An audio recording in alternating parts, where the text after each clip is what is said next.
आज के पॉडकास्ट का विषय है मौन। जीवन में सुखी रहना है तो मौन का अभ्यास करो। मौन तो एक साधना है, यह एक तपस्या है, यह हमारे भीतर का संगीत है। इससे हमारा दिमाग ज़्यादा शक्तिशाली होता है, इससे हमारी संकल्प शक्ति बढ़ती है। बोलने से हम संसार से जुड़ते हैं और मौन रहकर हम खुद से जुड़ते हैं। यह बाहर से अंदर की एक यात्रा है। इससे हम खुद को पहचानते हैं, इससे हम खुद से संवाद स्थापित करते हैं। इसके द्वारा हम अपनी शक्तियों को बचाते हैं।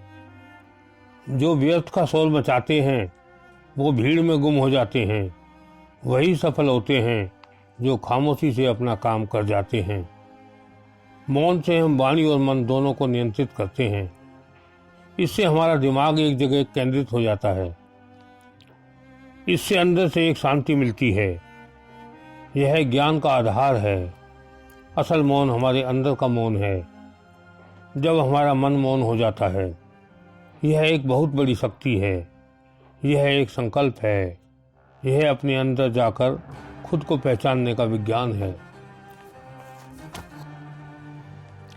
मौन गहरे समुद्र में जाकर मोती ढूंढने जैसा है। यह एक ऐसी शक्ति है जो हर किसी में नहीं होती। इससे हम सही बोलने का तरीका सीखते हैं। यह मन का एक टॉनिक है। इससे हम मन और तन दोनों को नियंत्रित करते हैं। इससे चिंता कम होती है। इससे हम व्यर्थ के विचारों से मुक्त हो जाते हैं। इससे हमारा शरीर तनाव मुक्त होता है। इससे हमारे काम में एकाग्रता बढ़ती है। इससे हम मौन रहकर हम अपने अंदर सकारात्मक बदलाव ला सकते हैं। इससे हमें खुद के विषय में भी नया बोध होता है। यह हमारे भीतर के पट खोल देता है। इससे हमारे जीवन में उत्साह बढ़ता है। कमज़ोर आदमी इसे नहीं कर सकता, इसे भी शक्तिशाली ही कर सकते हैं। यह एक संपूर्ण जीवन दर्शन है। यह खुद पर ही लगाया गया एक अंकुश है। इससे हम बहुत सारी परेशानियों से बच जाते हैं। इससे हमारी कार्य क्षमता बढ़ती है। यह वाणी पर नियंत्रण की एक कला है। यह क्रोध पर नियंत्रण का एक उपयोगी साधन है। इससे हमारी सूक्ष्म शक्तियों का संचय होता है। इससे हम बोलने से होने वाली बुराइयों से बच जाते हैं। इससे हमारे मन की शक्ति में वृद्धि होती है। यह हमें खुश रहना सिखाता है। इससे हमारा मन शांत रहता है। यह हमें प्रकृति के करीब लाता है। इससे हम झूठ बोलने से बच जाते हैं। इससे हम दूसरों की निंदा करने से बच जाते हैं। इससे हमारा मानसिक विकास होता है। इससे हमारा खुद पर नियंत्रण बढ़ जाता है। इससे हमें आंतरिक आनंद की अनुभूति होती है। यह सफलता की कुंजी है। इसकी महिमा अपार। यह ऊर्जा और शक्ति का द्वार है। कभी सोचना, बेकार बोलकर हम कितने लोगों को अपना दुश्मन बना लेते हैं। कभी सोचना, जितना हम दिन भर बोलते हैं क्या वाकई इतना बोलने की ज़रूरत है। हमारी ज़्यादातर बहस व्यर्थ होती है। बोलने के सेतु से हम संसार से जुड़ते हैं और मौन होकर हम उससे मुक्त हो जाते हैं। हमारे दिमाग में निरंतर विचार चलते रहते हैं। मौन कोई सज़ा नहीं है, बल्कि एक अद्भुत मज़ा है। यह स्वयं के लिए जीने की कला है। इससे विचारों की गति कम हो जाती है। हमें व्यर्थ के विचारों से छुटकारा मिल जाता है। इसके बाद हम सोच समझकर बोलते हैं। इससे हमारा स्वभाव नरम हो जाता है। महात्मा बुद्ध 12 वर्ष तक मौन रहे। जीसस क्राइस्ट कुछ देर बोलने के बाद अपने साथियों को छोड़कर एकांत पहाड़ पर चले जाते थे। महात्मा गांधी जी सप्ताह में एक दिन मौन रहते थे। जब किसी को ज्ञान प्राप्त होता है तो वह मौन हो जाता है। अज्ञानी लोग शोर मचाते फिरते हैं। प्रकृति भी हमें मौन रहना सिखाती है। सूरज, चांद, सितारे सब मौन रहकर ही अपना कार्य कर रहे हैं। इसमें जादुई शक्ति है।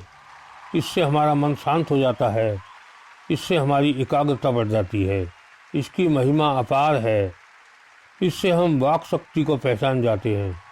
इससे सकारात्मक सोच का विकास होता है। इससे हमारी मानसिक व शारीरिक शक्तियाँ विकसित होती हैं। इससे हमारी कार्यकुशलता में वृद्धि होती है। इससे मन चिंतन परायण होता है। वाणी की एक सीमा है, मगर मौन की कोई सीमा नहीं है। इससे अनेक समस्याओं का निवारण होता है। यह हमें संयम में रहना सिखाता है। इसके अनंत लाभ हैं। इससे हमारा अज्ञान मिटता है। इस मौन रहना मानसिक स्वास्थ्य के लिए लाभदायक है। इससे हम कई मानसिक बीमारियों से बच जाते हैं। जब हम बाहर से ही नहीं अंदर से भी विचार शून्य हो जाते हैं तो हम एक नई दुनिया का अनुभव करते हैं, जहां यह हमारी दिमागी तंदुरुस्ती बनाए रखने के लिए बहुत जरूरी है। इससे मानसिक विकारों से छुटकारा मिलता है। इससे हमारी मानसिक शक्ति बढ़ती है। इससे व्यर्थ के विचारों से छुटकारा मिलता है। इससे हमें नींद अच्छी आती है, जो मानसिक स्वास्थ्य के लिए आवश्यक है। इससे हमारा मानसिक तनाव कम होता है। यह दिमाग का व्यायाम है। इससे हमारी मानसिक कमजोरी दूर होती है। इससे हमारा मानसिक विकास होता है। मन का स्वभाव है चंचलता। मौन रहकर हम मन को नियंत्रित करते हैं। यह मानसिक रोगों की औषधि है। इसमें जादुई शक्ति है। इसमें ही सृजन का बीज है। इससे हमारी प्रतिभा निखरती है। इससे हमारी सकारात्मक सोच का विकास होता है। यह स्वयं का स्वयं पर ही नियंत्रण है। इससे हमारे मन की शुद्धि होती है। इससे हमारी बुद्धि का विकास होता है। इससे हम अपने मन को स्थिर कर सकते हैं। इससे हमारी आसक्ति कम होती है। इससे हमारी आध्यात्मिक उन्नति होती है। इससे वाणी का प्रभाव बढ़ जाता है। इससे हमारी सहन शक्ति बढ़ जाती है। इससे हम आत्मचिंतन कर सकते हैं। यह ईश्वर की भाषा है। इससे हम परमात्मा से जुड़ते हैं। इससे आध्यात्म बल में वृद्धि होती है। इससे हमें परम आनंद की अनुभूति होती है। इससे यह एक प्राचीन विधा है जिसे हमारे ऋषि मुनि अपनाकर अपनी शक्तियों को जागृत करते थे। जो एक बार मौन का स्वाद चख लेता है वो फिर इसके बगैर नहीं रह सकता। केवल बोलने वाला ही ज्ञानी नहीं होता, मौन रहने वाला भी ज्ञानी। रोज केवल आधा घंटा मौन रहकर देखो, आप अपने अंदर एक अजीब परिवर्तन महसूस करेंगे। इससे आपका संकल्प मजबूत होगा। आपकी बुद्धि का तेज विकास होगा। इससे आपकी कार्य क्षमता में वृद्धि होगी। आपका खुद पर खुद का नियंत्रण बढ़ जाएगा। आप मौन के बल पर सफलता के शिखर तक पहुंच सकते हैं।